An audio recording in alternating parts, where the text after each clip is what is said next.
Биз азыр Максат айылындабыз. Кесиптешим журналист жана ютубер Адыл Акжол уулуна Россияда эмгектенип жүргөн биздин мекендештер, кыргызстандык мигрант жигиттер салган аманат акчаны тапшырып коюуну улантып жатабыз.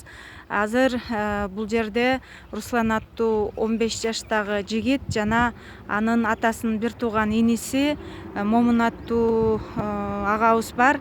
Руслан 15 жашта, учурда ал ушул куралдуу Тажикстан тараптан куралдуу кол салуу болгон учурда атасын жоготкон. Атасы ушул өзү жашаган үйдүн ичинде болгон. Үйдү сыртынан өрттөп кетишкен.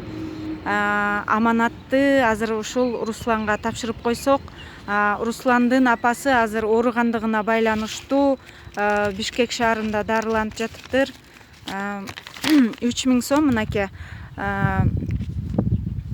Русланга ошол мигранттар тарабынан которулган акчанын 3000 сомун ушул Руслан инибизге аманатты тапшырдык. Рахмат. Рахмат. Чоң рахмат сиздерге, жоктоп келгениңиздерге.